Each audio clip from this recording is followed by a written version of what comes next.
Example 3, we're going to use a real life problem again. Think of the concepts that we have learned so far in 7.1, and we will apply them to a word problem.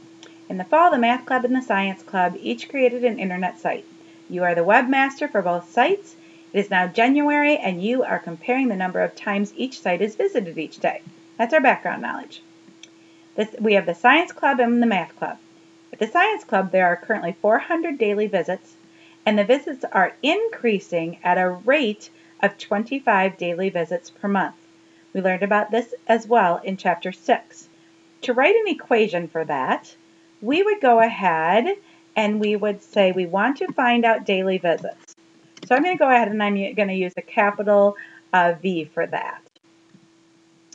All right, we look at what our current visits are, and our current visits for the Science Club are 400 visits.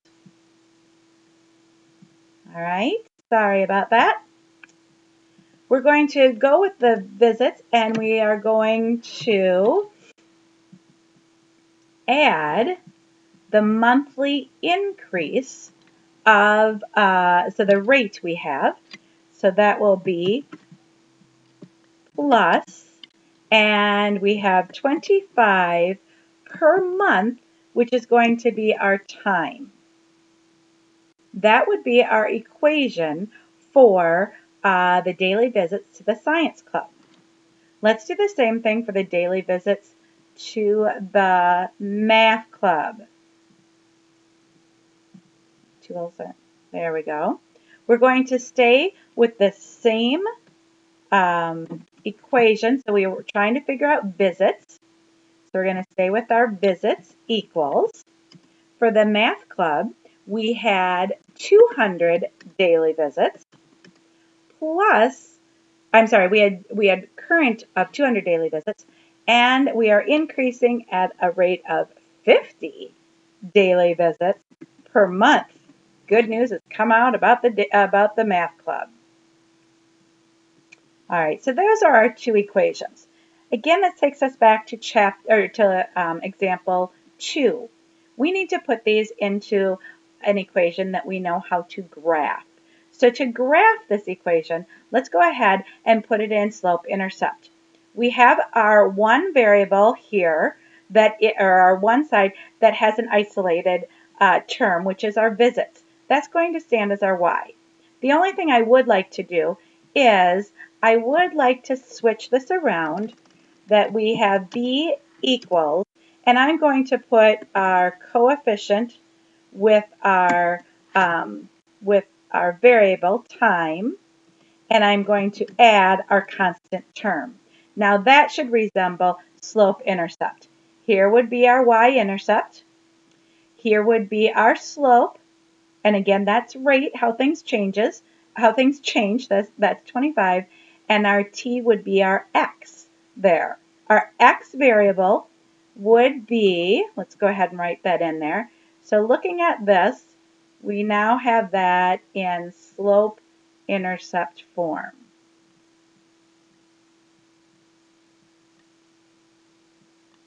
Sorry, back to the finger, maybe not my best idea. So if I go back into the Math Club then and do the same thing, just changing that slightly so it appears to be in slope-intercept form, we would see that it would be v equals, and let's do it again, 50 t plus 200.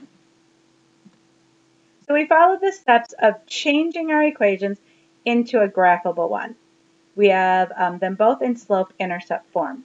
Little magic here again, and I'm going to go ahead and use the graph that was provided in the book. I'm sorry, I do want to do this first. I'm going to go over here, and I'm going to copy both of our equations so that we can put them by the graph and compare.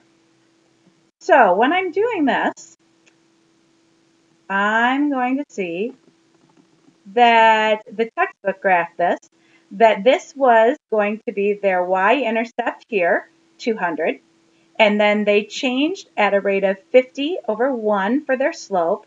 So rise 50, so I only end up here. And then I'm going to run 1, and that's going to be 1 month.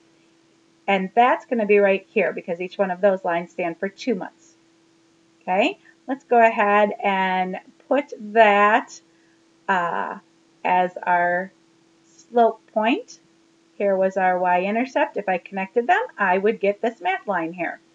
Doing this, I'm sorry, that was science. No, that was math. Doing our science line, we have our y-intercept at 400, our constant term, and this time the rate is going to be a little bit harder for me to show on the graph. Each one of these lines is counting for 100, so 25 would be a fourth of the way up.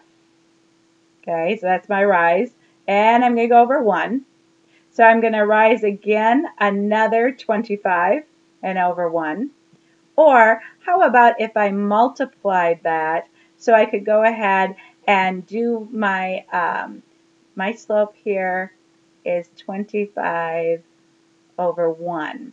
Because my scale's a little different, let's multiply the top and the bottom to change this into a slightly different and proper fraction. I'm going to multiply by 100 so it works on my grid here better. If I multiply that by 4, I'll multiply this by 4. So now my rise is 100. If I go from the 400 and I rise 100, then I'm going to run 4 months. So you can see here's my other point to connect to make my line. All right, we have our 2 lines. So to see if they are in fact a linear system, I go to my intersecting point. My intersecting point here would be x is at 8 and y is at 600. Whoa! Last step then, let's substitute those in and see if they make true statements. If they make true statements, then we are in fact solving a linear system. So I'm going to go ahead. My y is 600. That's going to, we want to prove, is this a true statement? Does 600 equal 400 plus my t is my x. My t is my x. This is my y. This is my x in slope-intercept form. So 400 plus 25 times x is that point. So 400 plus 25 times 8. 8 quarters is 200 or $2. 400 plus 200. So that is a true statement.